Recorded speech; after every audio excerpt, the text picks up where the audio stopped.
बिस्मिल्लाहिर्रहमानिर्रहीम। स्टूडेंट्स, उम्मीद करता हूँ आप बढ़िया से होंगे।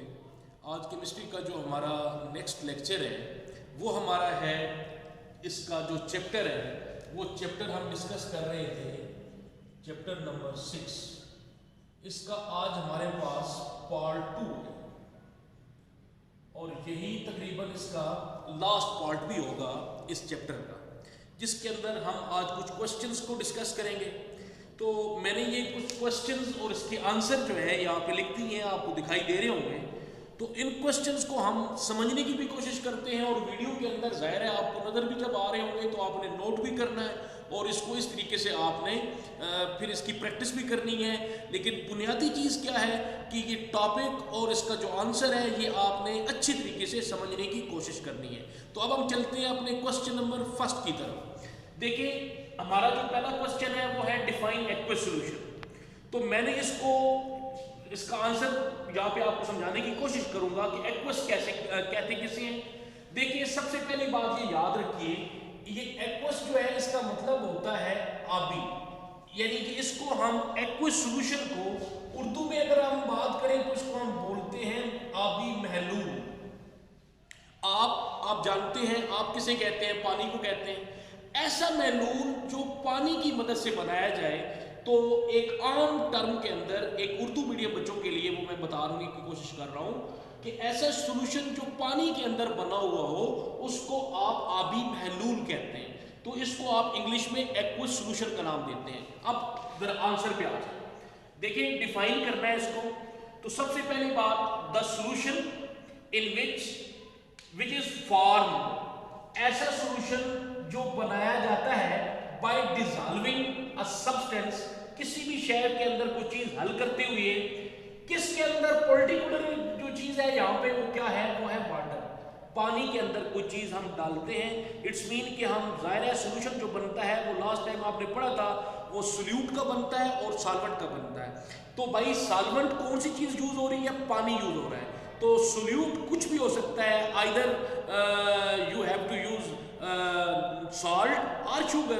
तो इट्स मीन के भाई the solution which is formed by dissolving a substance in water is called aqueous solution. नीचे एग्जांपल्स मैंने लिखी हैं। देखिए, शुगर इन वाटर, सपोज ये आप शुगर ले रहे और ये पानी का एक गिलास है। तो जब शुगर पानी के अंदर डालेंगे, इसको स्पून की मदद से आप डिसॉल्व करेंगे तो ये एक सॉल्यूशन बन जाएगा जिसको आप बोलेंगे एक्वस सॉल्यूशन। ये हमारे पास एक एक्वस सॉल्यूशन बन जाएगा। कॉम्बिनेशन किसका है? शुगर इन वाटर और सॉल्ट इन वाटर। पानी में नमक मिला के एक सॉल्यूशन बना लें, पानी में चीनी बना के सॉल्यूशन बना लें, तो पानी जरूर होना चाहिए। तो जो भी महलूल बनेगा उसको आप नाम दे देंगे एक्वस सॉल्यूशन, यानी कि आबी महलूल। अब हम चलते हैं अपने क्वेश्चन नंबर 2 की तरफ। तो मैं इधर से, बल्कि ये चीज हमारे पास है। सबसे पहले सोलोबिलिटी। सोलोबिलिटी को उर्दू में बोलते हैं बच्चों हल पजीरी। हल पजीरी किसे कहते हैं? तो अब हल पजीरी के लिए एक बात आपने याद रखनी है, आंसर भी लिखा हुआ है, पहले आंसर डिस्कस कर लेते हैं फिर इसको मैं समझा देता हूं। हल पजीरी या सोल्यूबिलिटी क्या होती है? The number of grams of solute. इसमें देखिए दो चीजें हैं, एक हमारे पास है solute dissolved in 100 gram of solvent. बी हमारे पास चीज क्या है? सॉल्वेंट। वो सॉल्वेंट आप वाटर समझ लीजिए और इसकी क्वांटिटी यहाँ पे फिक्स है, कितनी होनी चाहिए? कम से कम 100 ग्राम होनी चाहिए। और सोल्यूट की मिकदार जो आपके पास क्वांटिटी है वो फ्यू ग्राम्स हो जाए। तो कहता है कि to prepare a saturated solution, एक सैचुरेटेड सॉल्यूशन बन सकता है, लेकिन इस सब के लिए जो कंडीशन है वो क्या है? एक पर्टिकुलर और सूटेबल टेम्परेचर होना चाहिए। इस सूटेबल टेम्परेचर, पर्टिकुलर टेम्परेचर के ऊपर जब 100 ग्राम सॉल्वेंट के अंदर फ्यू ग्राम सोल्यूट आप डाल के कोई भी सॉल्यूशन बनाते हैं तो इस पूरे प्रोसेस को क्या बोला जाता है? सोल्यूबिलिटी कहा जाता है, हल पजीरी कहा जाता है। यानी कि the number of gram of the solute dissolve in 100 gram of solvent. 100 gram solvent के अंदर जब आप एक सैचुरेटेड सॉल्यूशन प्रिपेयर करते हैं सोल्यूट की मदद से, तो लेकिन उस दौरान एक चीज जो तीसरी शर्त है वो क्या है, ये हमारे पास समझ लीजिए कि तीसरी शर्त है सी। इसके लिए कंडीशन क्या है कि एक पर्टिकुलर टेम्परेचर के ऊपर जब एक सॉल्यूशन बन जाता है आपके पास, और सॉल्यूशन कौन सा होता है, वो एक आपके पास सैचुरेटेड सॉल्यूशन होता है। तो सैचुरेटेड के बारे में हमने लास्ट लेक्चर में डिस्कस कर ली थी बात। तो इस होल प्रोसेस को आप क्या नाम देते हैं, सोल्यूबिलिटी कहते हैं, या इसको हम उर्दू में हल पजीरी का नाम देते हैं। अब हम चलते हैं अपने क्वेश्चन नंबर 3 की तरफ। देखिए थर्ड जरा इस चीज से अलग है, चैप्टर हमारे पास यही है लेकिन टॉपिक जाहिर है इससे अगले जो क्वेश्चन है वो है। तो इसके लिए हमारे पास जो क्वेश्चन है वो अलाय क्या होता है, इसको हम उर्दू में भी ऐसे लिख सकते हैं। तो ये अलाय है बेसिकली क्या, देखिए alloy is the homogeneous mixture of different metals. हमारे पास एक से ज्यादा मेटल्स हो सकते हैं, वो जिंक हो सकती है, वो कॉपर हो सकती है, वो गोल्ड हो सकती है, वो ब्रास हो सकता है। तो डिफरेंट मेटल्स को जब आप मिक्सचर बना देते हैं उसको मिक्स कर लेते हैं, लेकिन मिक्सचर कैसा होना चाहिए, होमोजीनियस होना चाहिए, जिसको आप एक आम लेमैन की लैंग्वेज में कह सकते हैं कि एक यकजान होना चाहिए।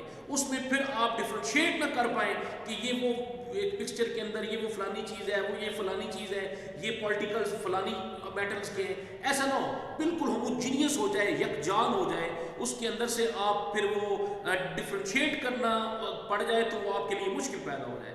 तो अब इससे होमोजीनियस कहते हैं। तो होमोजीनियस मिक्सचर हो डिफरेंट मेटल्स का, तो जो चीज आपके सामने बनती है उसको आप बोलते हैं अलाय।